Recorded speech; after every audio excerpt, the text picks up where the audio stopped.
Muito bem, agora aqui recebo um e-mail do Tiago Benner Ricardo, que é muito simpático, mas com uma argumentação aqui contra o que eu disse no meu artigo, O Deus dos Palpiteiros. Como é um sujeito muito educado, e é meu leitor usual, tá certo? Mereceria uma resposta até mais meticulosa do que eu posso dar aqui. Tá certo?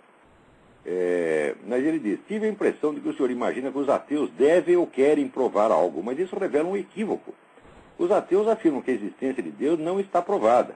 Não afirmam que está provada a inexistência de Deus. Em qualquer argumento, o ônus da prova está do lado de quem faz a afirmação.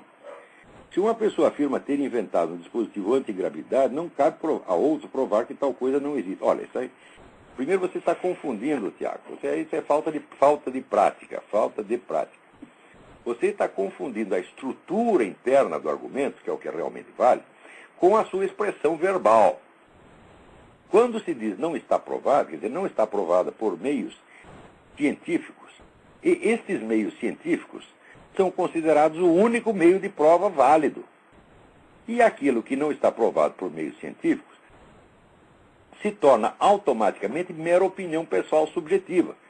Então, o que se visa com esse argumento é invalidar a própria opinião religiosa. Quer dizer, a sua opinião não pode ter validade pública.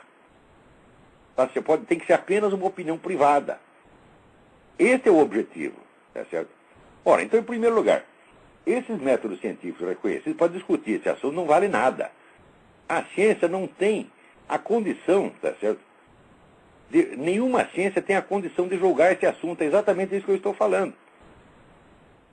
Quando eles alegam, seja que Deus não existe, ou seja que não existem provas, eles estão mentindo nos dois casos. Pois é exatamente isso que eu estou dizendo. O Deus da Bíblia é definido como Deus onipotente, onisciente e onipresente. Tá certo? Não como um ser externo que criou o universo. Se ele está definido como onipotente, onisciente e onipresente, você tem que oferecer provas, tá certo? De que você tem que, aliás, impugnar provas da existência disto, e não de um outro Deus concebido à sua própria imagem e semelhança, que é exatamente o que essa gente faz. E, em segundo lugar, Tiago, não é verdadeiro dizer que eles não querem provar nada. Quando você fala os ateus, você está se referindo a você mesmo. Por quê? Richard Dawkins, Daniel Dennett e outros afirmam taxativamente a inexistência de Deus. Quer dizer, eles não estão apenas dizendo, não existem provas. Aqui não existem provas científicas da existência de Deus, todo mundo sabe. Mas me dê uma prova científica de que Daniel Dennett, do Christopher Hitchens, ou Richard Dawkins têm uma consciência. Não há prova nenhuma disso. Não há nenhuma prova cientificamente válida de que essas pessoas tenham uma consciência, de que elas não estejam apenas máquinas ou bichinhos, tá certo? Agindo por um reflexo condicionado. Então eu não sou obrigado a aceitar a humanidade de nenhum desses. Nem mesmo no sentido biológico. Quer dizer, que história é essa? Quer dizer, no caso, primeiro, eles estão querendo provar alguma coisa, sim. E segundo, os métodos que eles usam para dizer que não existem provas, distorcem completamente a discussão. Por quê? Qual é a prova ou ausência de prova? Presta atenção. Eu digo que Deus é onipresente, onipotente e onisciente. É claro que ele não pode ser sequer concebido como um objeto externo. Se ele está onipresente, você não pode se destacar dele para observá-lo de fora. Então, qual é o método, o único método possível de você saber se existem ou não existem provas da inexistência de um ser assim definido? Só há um único método. É o método do aprofundamento na autoconsciência. Porque você está dentro de Deus. Nele vivemos, nos movemos e somos, dizia São Paulo apóstolo.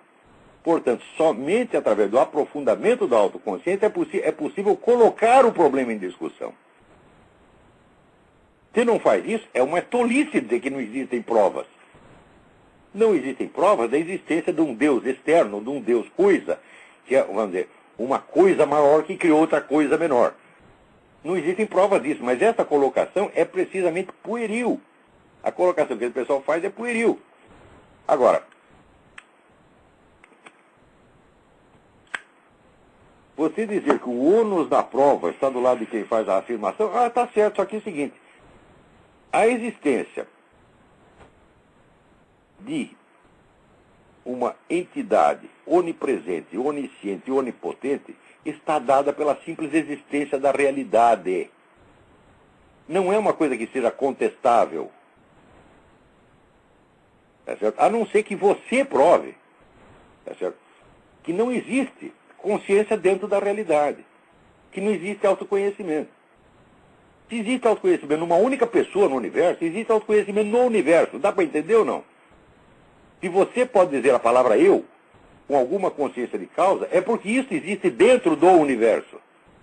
Agora, você que tem que provar que essa possibilidade de autoconsciência só existe em você e não no resto. É uma coisa que não faz o menor sentido.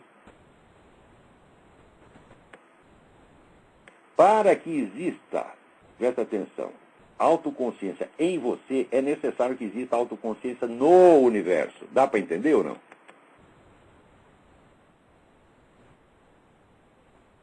Se essa autoconsciência se atualiza mais efetivamente em alguns seres do que em outros, isso não quer dizer que ela não esteja presente em parte alguma. Porque no mais simples ato de conhecimento, quando você olha e vê uma pedra, na hora que você vê uma pedra, a pedra está lhe passando alguma informação. Está lhe passando informação sobre a presença, a estrutura e as propriedades dela. Tá certo? Se você disser que essas propriedades não são inteligentes de maneira alguma, que ali, é a mesma coisa que dizer, ali não há nenhuma informação. Há apenas a presença inerte de um corpo. Eu digo, mas se a presença inerte de um corpo, no qual não há inteligência alguma, como é que você pode estudar a estrutura da pedra, meu saco? Eu, modestamente, eu acho que as pedras entendem muito mais de mineralogia do que todos os mineralogistas do mundo. Então, quer dizer, o conjunto enormemente complexo das leis mineralógicas está gravado na realidade. Então, você tem ali uma espécie de autoconsciência em estado passivo que se atualiza quando você toma consciência dessas coisas. Assim como em você mesmo. Dentro de você mesmo, tá certo? Existem partes que são autoconscientes nesse momento e outras partes que são autoconscientes em modo latente. Por exemplo, quando você percebe uma alteração qualquer no seu organismo, tá certo? Essa alteração só é percebida a partir do momento em que acontece. Tá certo? Mas a capacidade de ela tornar-se consciente já está lá, senão jamais se tornaria consciente. Quer dizer, aquilo que é real já era possível antes de ser real. Senão jamais aconteceria. Então, quando se diz que Deus é onisciente e onipresente, ele não está presente sob a mesma modalidade, com a mesma intensidade em todos os lugares. Tá certo? Senão, nós poderíamos, por exemplo, canonizar um gato. Você está entendendo? Então não é disso que se trata, você está fazendo uma confusão. A existência de onipresença e onisciência é uma coisa auto-evidente. E aquele que levanta a objeção, ele diz, não existe isso aí. É esse que tem que provar. Note bem, quando você dizer que o ônus da prova pertence àquele que faz a afirmação, você está dizendo uma coisa tão absurda, mas tão absurda, mas tão absurda, que você nem tem ideia do que está falando. Primeiro, toda e qualquer prova repousa em alguma premissa e assim recua indefinidamente até você chegar em premissas que não são provadas, mas são auto. Tá certo? Quer dizer, o primeiro sujeito que percebeu, por exemplo, o princípio de identidade, já que uma coisa é ela mesma e não outra, teria que provar isso, meu filho. Todas as provas dependem disso. Se o ônus da prova cabe a quem faz a afirmação, a primeira afirmação não poderia jamais ser feita. Isso tornaria impossível o raciocínio humano. O que você falou é uma absurdidade tão descomunal, mas tão descomunal. E eu sei, você não falou por mal, você falou pura falta de prática. Não, meu filho, a ônus da prova cabe a quem contesta. Tá certo? Não a quem faz a afirmação, porque acreditar na existência da realidade, acreditar na identidade das coisas, então, é uma coisa espontânea do ser humano. Se você contesta, você é que tem que provar a sua contestação.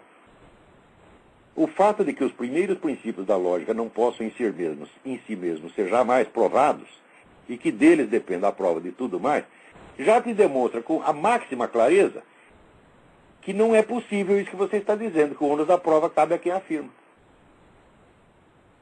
Porque qualquer coisa que você afirme está baseada no princípio de identidade. Qualquer uma. E o princípio de identidade você não pode provar. Então, é o seguinte, ninguém que diga coisa nenhuma pode provar nada, porque ninguém pode provar o princípio de identidade. Agora, se não pode afirmar coisa, também não pode provar a afirmação, também não vai poder provar a negação. Então, olha, isso é falta de prática, isso é desejo de discutir coisas para as quais você não tem o preparo técnico.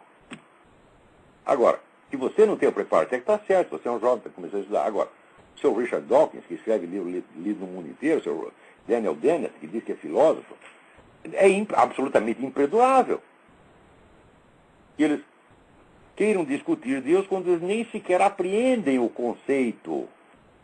Eles querem provar que não existe uma entidade, né, um ser que criou o universo. Eu digo, peraí. Então, primeiro, eles estão distinguindo entre Deus e o universo como se fossem duas coisas. A relação que eles veem entre Deus e o universo é a relação de sujeito e objeto. Não é a relação do transcendente e do imanente. Deus não é uma coisa externa que criou o universo. Deus é transcendente. Aquilo que transcende, por natureza, abrange. Né? Deus não poderia criar o universo e ficar fora do universo a única fração de segundo. Você está entendendo? Quer dizer que a criação do universo, quer dizer, é uma das propriedades internas de Deus. O universo não está para Deus como uma coisa, entre aspas, que ele criou, mas como a expressão de uma de suas propriedades internas. É por isso que São Paulo diz que nele vivemos, nos movemos e somos. É como se dissesse, nós estamos dentro do universo, e o universo está onde? O universo está dentro de Deus. O universo não é que o universo é Deus, no sentido panteísta. Não. Você tem um universo e para além do universo você tem infinitude, eternidade, etc. Ora, onde está o universo e não dentro da eternidade? Se estivesse fora da eternidade, não poderia existir por um único segundo. Então, se Deus é eternidade, absolutidade, infinitude, etc., ele não pode estar ausente, portanto você não pode observá-lo desde fora. Você só pode compreendê-lo por participação. Você tem que intensificar a sua participação nesse senso de realidade universal para você entender do que a Bíblia está falando. E é isso que eles não entendem e você também não está entendendo. Só que você está agravando o negócio na hora que você diz que o ônus da prova cabe a quem faz a afirmação. Isso é totalmente absurdo.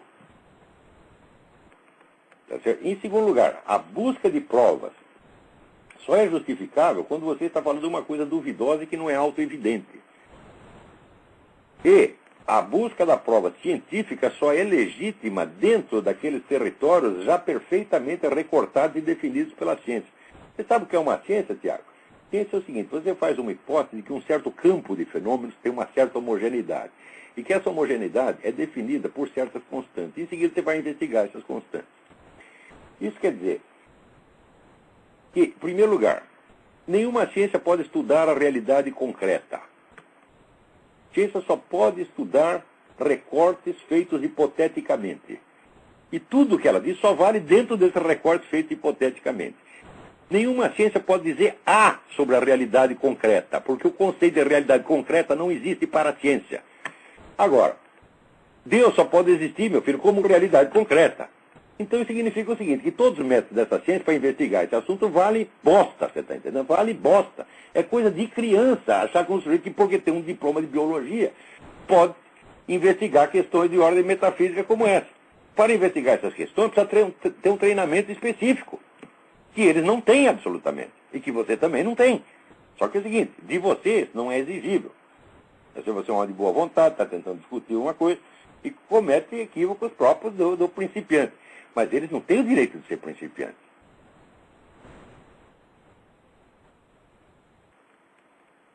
Agora diz, me pareceu que o senhor quis dizer que os ateus não têm discernimento espiritual e dificilmente poderiam criticar a experiência teísta de Deus. Primeiro, teísta, você chamar um católico de teísta, um cristão de teísta, já é ofensivo. Teísta é Voltaire. Nós somos cristãos, outra coisa completamente diferente. Então, primeiro, aprenda a diferença disso aí. Ele diz, os teístas não apresentam qualquer meio independente de testar o discernimento espiritual. Bom, se for teísta, já não tem discernimento espiritual próprio. Segundo, os cristãos Esses sim têm meios de testar o discernimento espiritual. E você, antes de dizer que eles não têm meios, você deveria estudar a bibliografia existente. Quer dizer, o discernimento espiritual é uma prática de autoconhecimento que lhe permite ver que tipo de inspiração você está recebendo. Da onde vieram as suas inspirações. Ora, Tiago, eu já fiz esse teste centenas de vezes. Você pergunta para as pessoas de onde que elas tiraram certa ideia, certa opinião que elas têm, elas não sabem de onde veio a ideia. Ou seja, em vez de narrar, olha, essa ideia veio parar na minha cabeça por tal meio, assim, assim, assim, eu li, ouvi falar, foi meu vizinho que falou, foi uma ideia que me ocorreu, etc. Não sabem. Em vez disso, começam a argumentar em favor da ideia. Ou seja, em vez de contar a história, inventam um argumento para defender. Ou seja, não tem autoconhecimento nem mesmo nesse nível. Tá? Então, você primeiro precisa aprender isto, tá? Para depois você aprender as várias fontes de inspiração das suas ideias, e daí você praticar o discernimento espiritual. Quer dizer, olha, os teístas, quer dizer, os cristãos, não têm meio de testar o discernimento espiritual. Aliás, você quer dizer testar cientificamente? Por esses métodos de merda dessas ciênciazinhas que tem aí? O que é isso, meu filho? Ciências que jamais se conseguem se explicar a si mesmas. Quando elas descobrem o negócio, foram descobriu lá, né, a existência dos quanta. Até hoje eles não sabem o que é. Não é possível entender nada por métodos da ciência. Não é absolutamente nada. Porque ciência se baseia na racionalidade humana. A ciência não pode testar retroativamente a racionalidade humana. Ela é dependente da racionalidade. Primeiro você precisa conhecer o princípio da razão para depois você entender o que é ciência. Agora, o próprio fato de acreditar que existe meio independente de testar isso, aquilo, meio independente quer dizer meio científico. Que besteira é essa? Existe meio de testagem, mas não meio independente. Quando você diz meio independente, você quer dizer o seguinte: aquele meio que possa ser usado por qualquer pessoa. Milhões de pessoas testam e obtêm a mesma coisa. Eu digo, mas isso é absolutamente autocontraditório com a própria natureza do conhecimento.